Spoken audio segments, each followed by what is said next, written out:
सभी को नमस्ते और धनंजय कुमार की ओर से इस महत्वपूर्ण वीडियो में आपका हार्दिक स्वागत है, जो दुनिया के महानतम शिक्षकों को समर्पित है। इनमें से कई शिक्षक आज भी हमारे जीवन को आकार दे रहे हैं और हम उन सभी महान शिक्षकों के प्रति हृदय से आभारी हैं, जिनसे हमने अपने जीवन में बहुत कुछ सीखा है।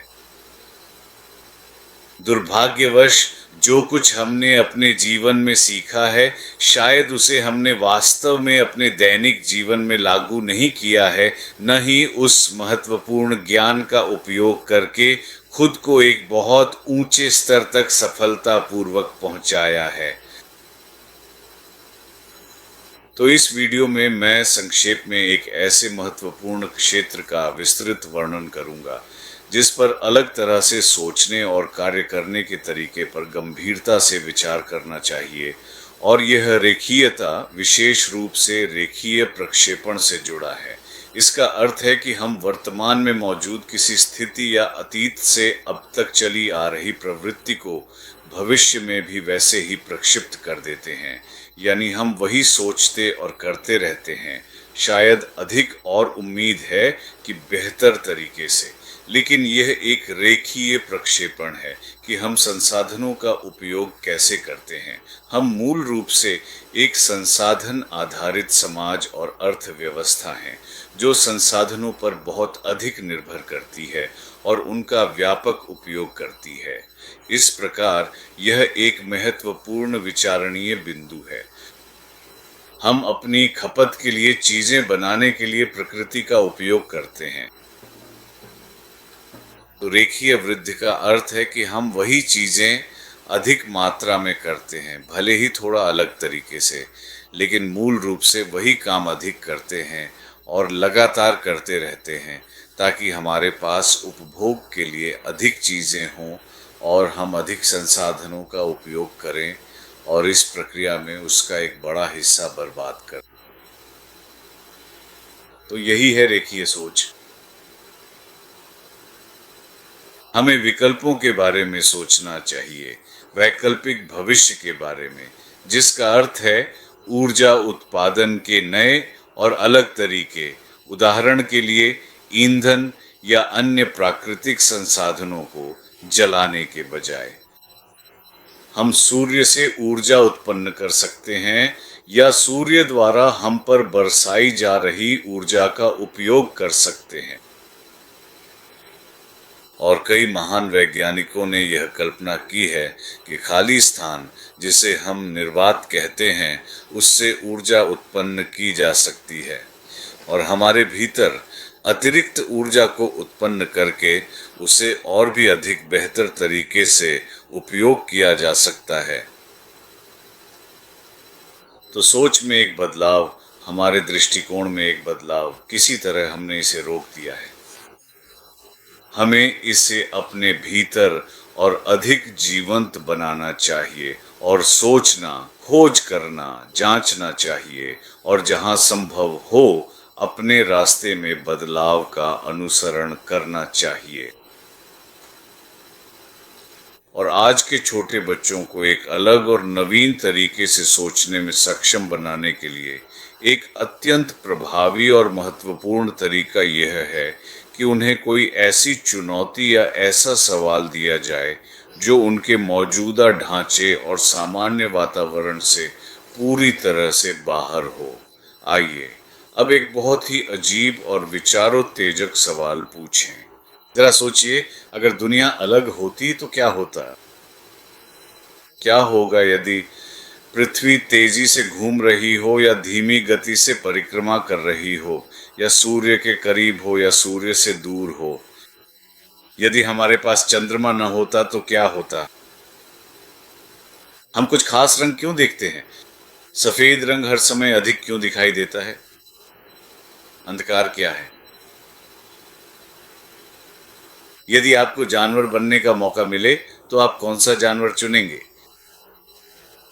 अगर आप सबसे शक्तिशाली व्यक्ति होते, आप सब कुछ कर सकते, तो आप क्या करते?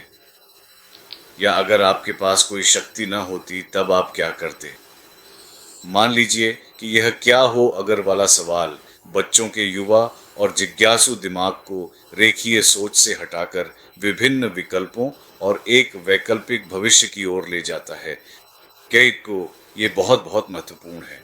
काश हमारा समाज भी ऐसा करता तो शायद हम आज जिस तकनीक और सभ्यता के स्तर के लिए संघर्ष कर रहे हैं उससे कहीं अधिक उन्नत सभ्यता और तकनीक का निर्माण कर चुके होते। तो इस चैनल के एक वीडियो में हमने 50 क्या हो अगर सवालों की एक विस्तृत और व्यापक सूची प्रस्तुत की है और प्रज्ञालय की कक्षाओं के कई बच्चों और शिक्षकों ने इन्हें हमारे व्हाट्सएप ग्रुप में विशेष रूप से फॉरवर्ड किया है, जो हमारे लिए अत्यंत महत्वपूर्ण है और हमें बहुत खुशी देता है।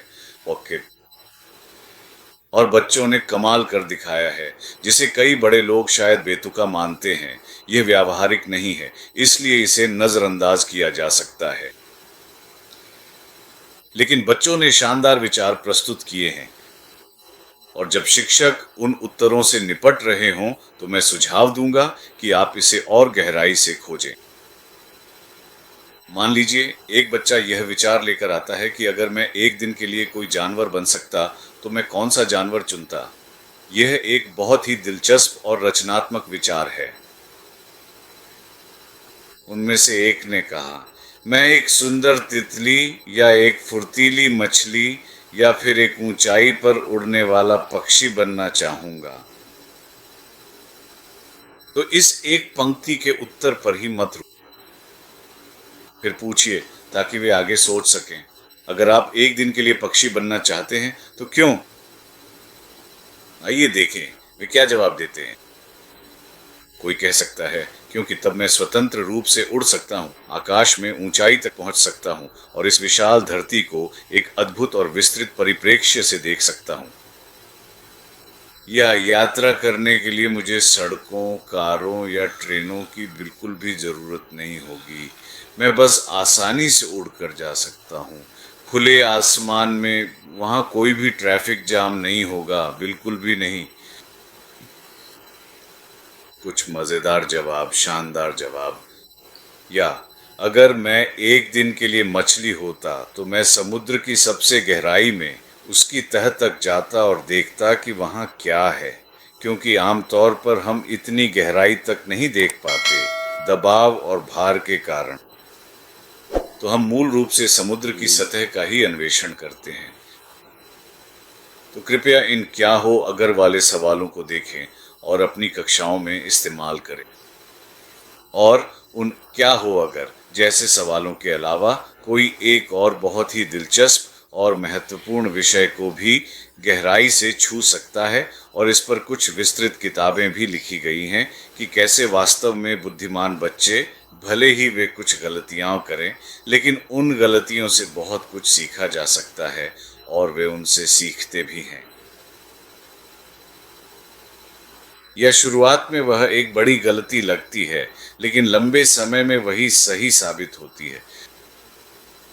तो हमने इस महत्वपूर्ण विषय पर भी एक वीडियो भी बनाया है, और इसके अलावा हमने शिक्षा पर दर्जन भर या उससे भी अधिक अच्छी और महत्वपूर्ण किताबों की एक विस्तृत सूची भी प्रस्तुत की है, जो खासकर शिक्षकों के लिए अत्यंत उपयोगी और बहुत सहायक है। तो कृपया इन मूल्यवान संसाधनों का उपयोग करें और हमें अपनी महत्वपूर्ण टिप्पणियां, उपयोगी सुझाव या कोई भी प्रश्न भेजें, और जहां तक संभव हो सकेगा हम आपको निश्चित रूप से उत्तर देंगे जो आपके लिए वास्तव में बहुत ही अत्यंत उपयोगी हो सकते हैं। या सुझाव दें, अन्य तरीके बताएं जहां से उन विषयों, उन प्रश्नों को ढूंढा जा सकता है। तो आइए मिलकर बुद्धिमान बच्चों को तैयार करें और अपने भविष्य का निर्माण या पुनर्निर्माण करें। इस वीडियो को देखने के लिए आपका बहुत बहुत धन्यवाद।